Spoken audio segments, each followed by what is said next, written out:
Je suis Chaz de Chaz's Crazy Creations sur HomeTalk. Pour débuter ce projet, vous aurez besoin de boîtes vides usagées. La première chose que nous allons faire est de retirer les étiquettes de la boîte. La plupart du temps, c'est un processus plutôt simple.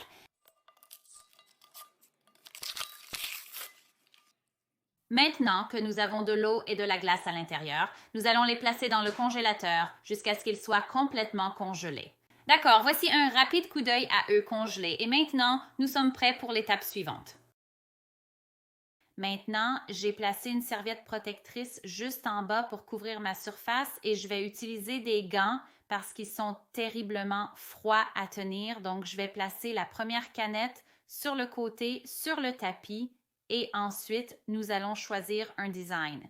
Il y a quelques façons de faire cela. Vous voudrez nettoyer un peu de givre sur votre canette pour que vous puissiez le voir. Cela arrive une fois que vous la sortez du congélateur et ensuite, j'aime utiliser un marqueur effaçable à sec et ensuite, vous pouvez simplement commencer à taper ce que vous voulez que votre design soit autour et j'aime travailler dans les creux. Donc, la première chose que j'ai ici est un poinçon et un marteau. Vous pourriez aussi utiliser un clou, mais vous allez essentiellement lui donner un petit coup pour créer une encoche à chaque endroit où vous avez fait une marque.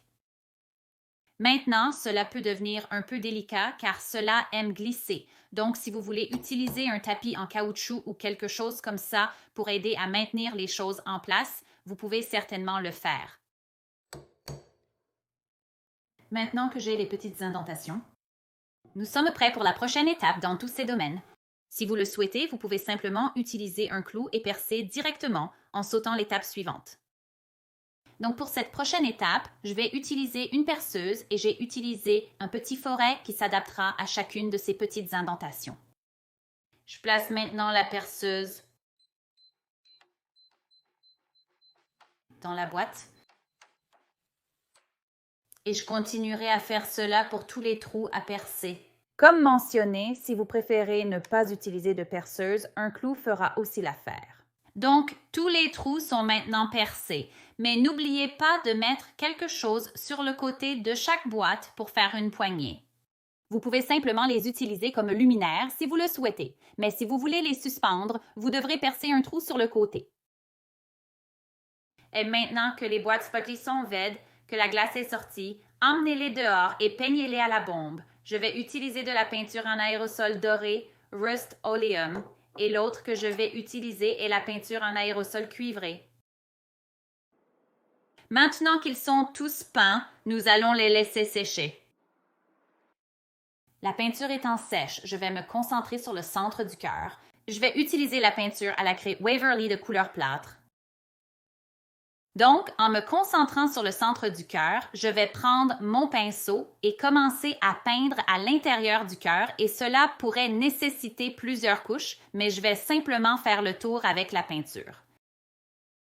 Je vais appliquer la première couche, la laisser sécher selon les instructions du paquet, puis je vais peindre une deuxième couche si nécessaire. Je vais faire cela pour les deux projets.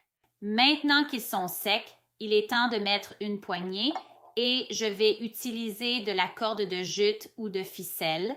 Je préfère qu'elle soit extra longue, donc je vais couper un premier morceau, puis je vais le faire correspondre avec un deuxième morceau comme ça.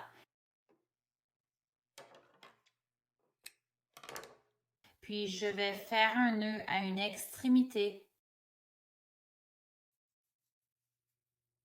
Bien le mettre là et puis un nœud à l'autre comme ça. Je vais couper l'excédent.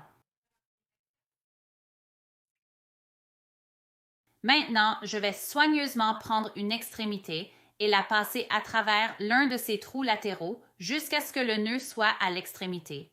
Puis je vais faire une boucle, la mettre dans l'autre trou et ensuite je vais la tirer jusqu'à ce que j'obtienne la longueur que je veux. Et ensuite, je vais le tirer un peu et je vais aller de l'avant, faire un nœud dedans, le serrer, couper l'excédent, puis le retirer pour que j'ai ces petits crochets sur mon porche et je vais les accrocher là pour éclairer notre porche. J'espère que cela vous inspirera à créer vos propres lanternes en conserve. Chasse de Chassis Crazy Creation, c'est encore moi. Merci d'avoir regardé Home Talk. À la prochaine.